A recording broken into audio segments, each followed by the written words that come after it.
Hi, welcome back to Dear Grownups, the show where we learn what we need to know as grownups to make childhood better, one decision at a time. Today we're going to talk about something that is really popular this time of year. It's setting up your classroom for success. And if you're not a teacher, don't click off quite yet because there's still some play spaces in your home and things like that that you can use some of these tips and tricks too. When you're setting up your classroom, you're not just doing it for brag-worthy rights, not to look good on a Pinterest board or to fit the next TikTok trend. We are doing it so that way it serves the children in your space. If you're like me, then I know you want to create a space for your children that encourages independence, promotes sensory regulation, and then also gives you a space to create those meaningful relationships with your students. So if you're a teacher, a director, or even a student teacher, this episode is for you. And like I said, if you're a parent and just trying to think of ways to create learning spaces or play spaces in your home, stay tuned because I think there's a few things you can learn here too. Too often, I believe that we start setting up a classroom thinking about things like, where should the rug go? Do I want to buy this bulletin board border? Do I want to go with this color scheme? We start focusing on the details and not the big questions. The first question that I want you to think about is why you're doing some of these things. And I know I always ask you why. That's always one of my questions. But this is very important. I want you to first think, why am I creating this space? What do I want the children to gain from being in here with me? I want you to ask, what do I want my children to feel when they're in this space? What do I want them to be able to do when they're in this space? Do you want them to feel calm? Do you want them to feel curious? Do you want them to feel capable? Those guiding questions are going to help you set up some of the things in your classroom. Do you want them to engage collaboratively with their peers? That's a big one, and I hope you do, because if you do, you're going to need to set up spaces for that. Do you want them to engage in problem solving? Do you want them to take charge of their own learning? And then revisit those questions. After you make decisions about your space, go back. Does this create an opportunity for the children in here to be capable? Does this create an opportunity for them to be curious? Is this giving them an opportunity to engage with their peers? Keep circling back to those questions. The next step is to think of zones for your classroom. I think all too often in early childhood, we focus on centers. And I have made this mistake as a teacher. I have actually made this mistake as a professor. We talk a lot about centers. We'll talk about the dramatic play center. We'll talk about the math center. We'll talk about the block center. But instead of thinking about those centers, because sometimes that puts us in a silo and it puts some boundaries on play, think instead of zones. And I think this is going to help you a little bit. One of the first most important zones is the welcome zone. So this is going to include things like, where is my child going to put their backpack, their jacket? Where are they going to put things from home? Where can we put photos of their families? Where can families find information when they're dropping off? What will children do when they arrive to school? Because arrival time is pretty hectic. And so we want to have a welcome zone for children to get engaged, find something to do that's they're going to like, so that way that makes them want to come to school. So think of a welcome zone in that aspect. Also think of your welcome zone as, is it inviting? Is it calm? What state do you want children to arrive to the classroom in? Do you want them to be excited, or do you want them to be calm and regulated? If you want them to be calm and regulated, then maybe think about the colors and the lighting that you're using in this welcome zone as well. Think next about a regulation zone. A lot of times we will say a calming corner, a sensory space. Where can children go in your classroom to become regulated? This could maybe be a space that they can go on their own, by themselves. I mean, I don't know about you, but I need some regulation sometimes. I joke a lot of times my husband likes to sit at the very top of places so he can be away from people at certain times. I actually have a photo of him this summer when we went to a show and he was at the very top. He didn't even sit with us because he just needed a little space. So think about, how can you provide regulation in your classroom, and what are some of the things you need for that regulation zone? This is where you're going to need to know your students, and you might not yet. But think about, what are some generally regulating items that help children, soft spaces, pillows, maybe some headphones or a sound machine to kind of block out some other sound. Lighting is a huge one. You don't want all this overhead fluorescent lighting. Can you do some incandescent or natural sunlight in the classroom? Where are some spaces that you can provide regulation for these children? The next zone, and this is where the traditional centers would fit in, but think about exploration zones. So you could have different centers in here. As I have gotten older and had more experience in classrooms, I don't always love the idea of we can't take the block things out of the block center. We can't take the writing utensils out of the writing center, because I've seen some amazing things happen when we cross the different centers. Children will take their writing things to the block center and they will create blueprints or they will create recipes in the dramatic play center. So we can see so many amazing cross center applications that children just do on their own. But if we have those taped lines on the floor and tell them they can't remove items from the dramatic play center or they can't remove items from the science center, then we block that creativity and we block those capabilities. So circle back to that first question is, what do you want the children to be able to do in this environment?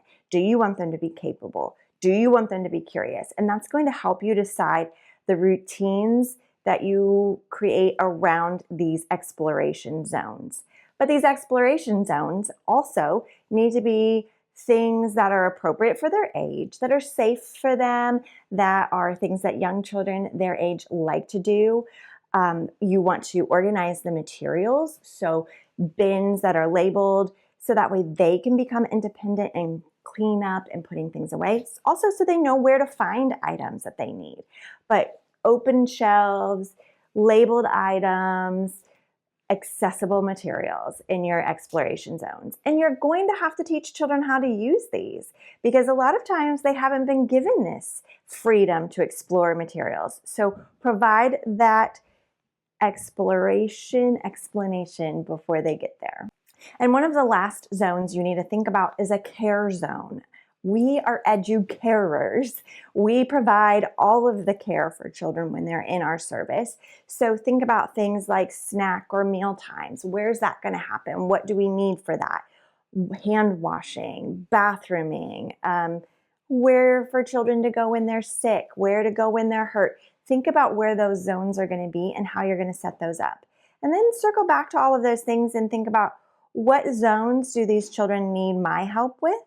And what can they do on their own? If we want them to be able to do hand washing, teeth brushing on their own, what can we set up within their reach so that they can access that on their own? What visual supports can we put in there so that way we're not always having to be over there and tell them, wash your hands, get the soap, use the paper towel, throw it away. If we have a visual schedule that lists all of that out, they're going to be much more independent.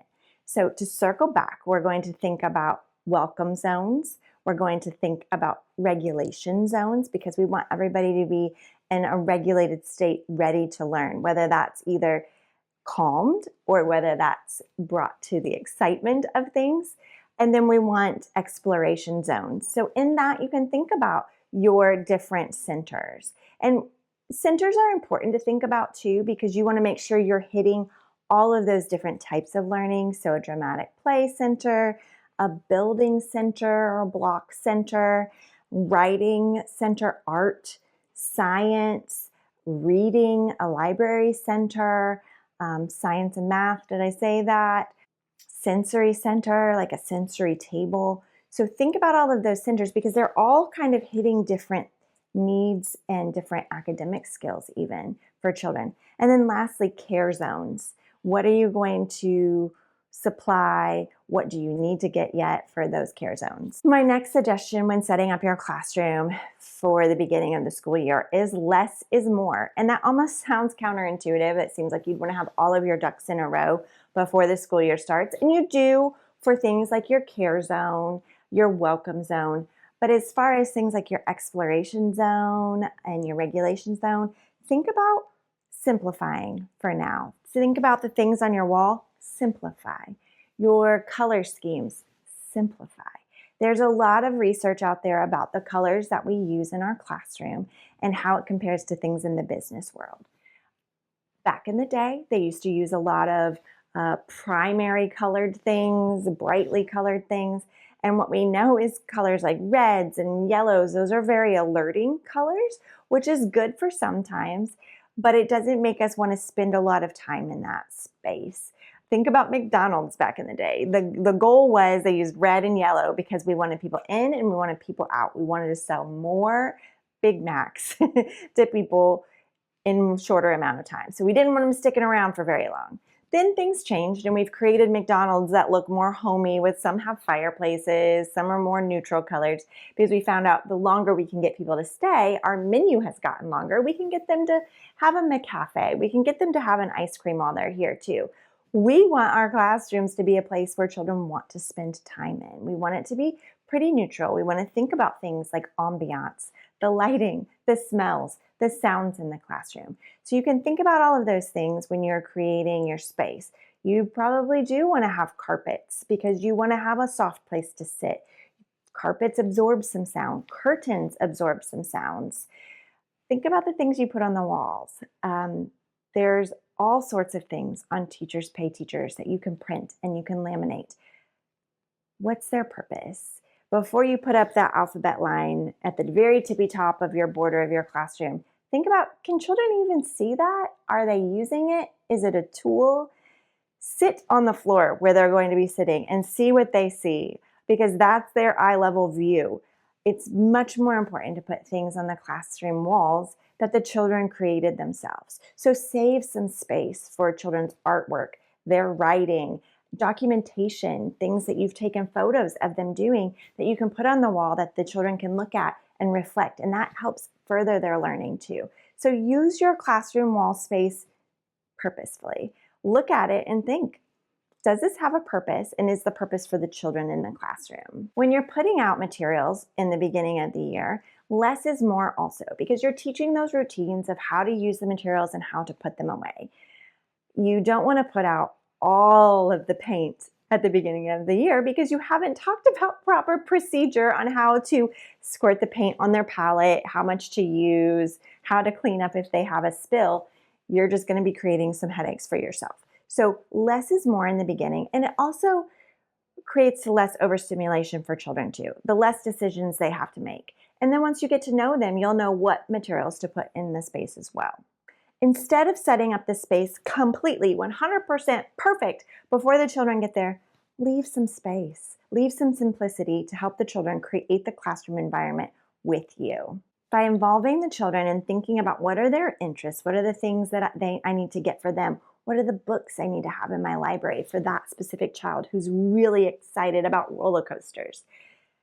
By doing that, you're not just creating a product, a classroom product, you're creating a living environment for the next school year with that child and the other 20, 30 children in your classroom. When we think about creating your classroom, we don't just think about the physical space. We also want to think about the routines and rhythms of your day. This does not mean that you need to have everything listed out minute by minute, but you should have some kind of key points in your day. When is snack going to happen? When do you want to sit down on the carpet and offer story time to children? When is dismissal? When are you scheduled to be out at recess? Those are some of your keystones, and then you can build your routines around that. And you'll have some routines for your transitions too. How are you going to handle all of those transitions? Those decisions that you make before children get there are going to help you set up for success as well. And if you can create some visuals for those routines and rhythms, that will help not only you, that will not only help the children, but if you have any guests in the classroom, if you're out sick and you have a substitute, they will have that routine and rhythm posted so that way they can be very consistent and keep that schedule for those children. It creates a lot of trust and predictability for children, and they love that. They thrive off of predictability. That's not to say that you can have something special happen and we don't go by our routine schedule. And those things you talk about it with the kids, like, oh my goodness, usually after snack we go to recess, but today we have a special visitor that's going to come in and bring their pet snake, and we're going to see that. So you can use that schedule even if there are changes. So my suggestion as you're creating your classroom, before you open your doors to the children for the first day, take a photo of what you have set up and then reflect on that as you have had your first couple of days of school with those children. Think about those first questions. Does this space help our children be curious? Does it help them be capable? Does it help them interact with their peers? And if not, what can you change? What's working well? What needs tweaked? And make those notes. And then year after year, when you're looking at your space, you'll have some idea of what has worked in the past and maybe what's not going to work in the future. But once again, it just depends on who the children are in your classroom from year to year on what works best. But grown-ups, here's your gentle reminder. You don't have to have everything perfect on day one, and that's okay. You just have to have a space that is calm and loving and welcoming for those young children. The children will help you finish the space, and that's even more beautiful than a beautiful Pinterest classroom, is a space that the children have created with you. So breathe. You've got this. You're creating a space for trust and joy for the rest of the year, and the children will help you do that. If you found this episode helpful and you want to pass it on to another teacher, please do. I would love for you to do that. And until next time, I'll talk to you later.